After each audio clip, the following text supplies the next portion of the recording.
Hello, little boys. Hello, little boys. Hello, Woody.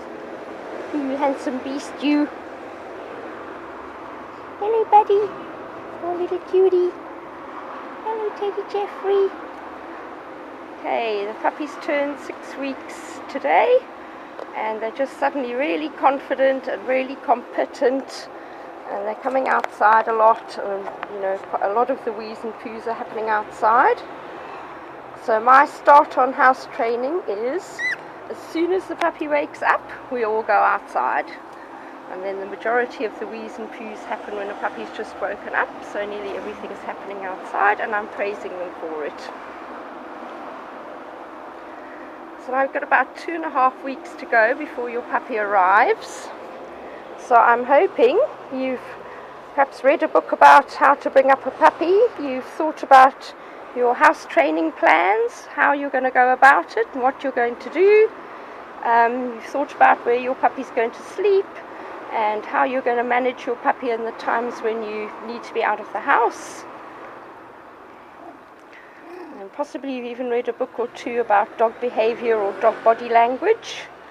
Dog body language, so that you'll understand what your dog is feeling and thinking. And dog behavior, so you know what's normal and you know how to do something about behaviors you don't like and how to encourage behaviors you do. Come on, little two-spot, good boy. And how's he talking? A high squeaky voice for praise and a much more commanding voice for commands.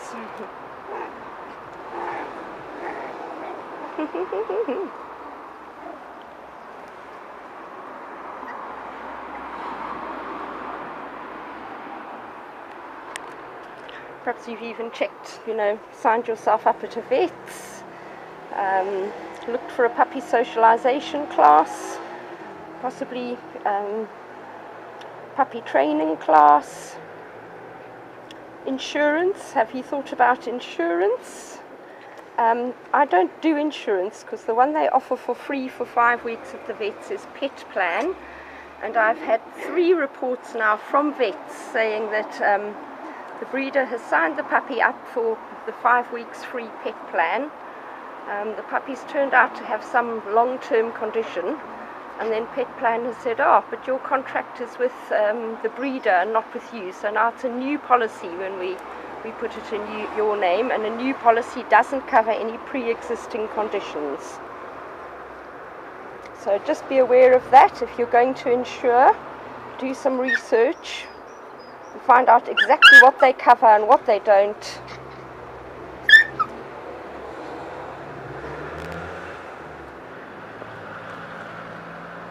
A lot of my clients use bought by many. But as I say, my dogs all have savings accounts, so I don't do insurance. But I really wouldn't recommend Pet Plan, because that one that's for life and is twice as much as everybody else's. You spend the first 10 years paying twice as much as everyone else on the assumption that, that's going to continue as your dog gets older, and then the minute your dog turns 10, they double the premiums. So they'll keep insuring for life, but they can put the premiums up to whatever they like, Which seems to me a bit unfair. I thought covered for life means, you pay this premium for your dog's whole life and it covers everything. But clearly that isn't the case. Check also for ones that cover dental. Because Pet Plan doesn't cover it, mostly because at some stage in their lives nearly all dogs are going to need some dental treatment.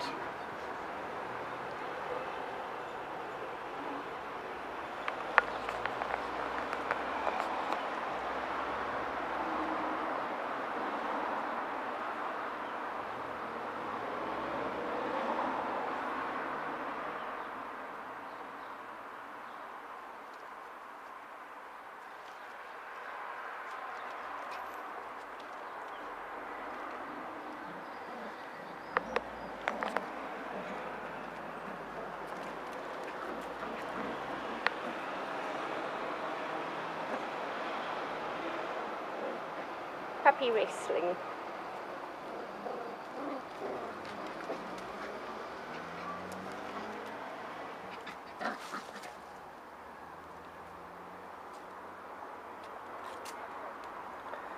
Another thing you can do if you want to be a real overachiever dog owner is try and go for a couple of walks at the time and place you will be taking your puppy for a walk, and perhaps talk to a couple of owners and say things like, is your dog okay with puppies? So that when you go on the first walk, you kind of know, which dogs to avoid, which humans are friendly.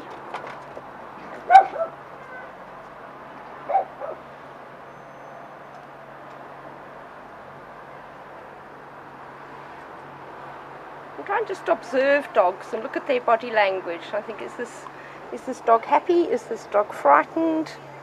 Because I think a lot of people don't realize that dogs, and puppies especially, are actually frightened quite a lot of the time.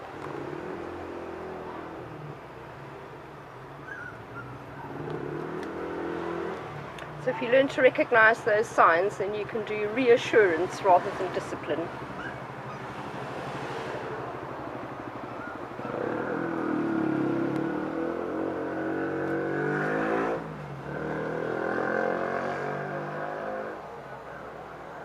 Strongly recommend the puppy socialization classes run by the vet, because that's really all about grooming and nail clipping and looking after eyes and ears, and your puppy will get a chance to socialize with puppies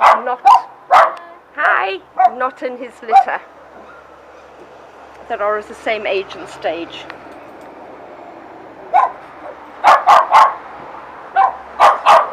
Okay, Lucy, I'm coming.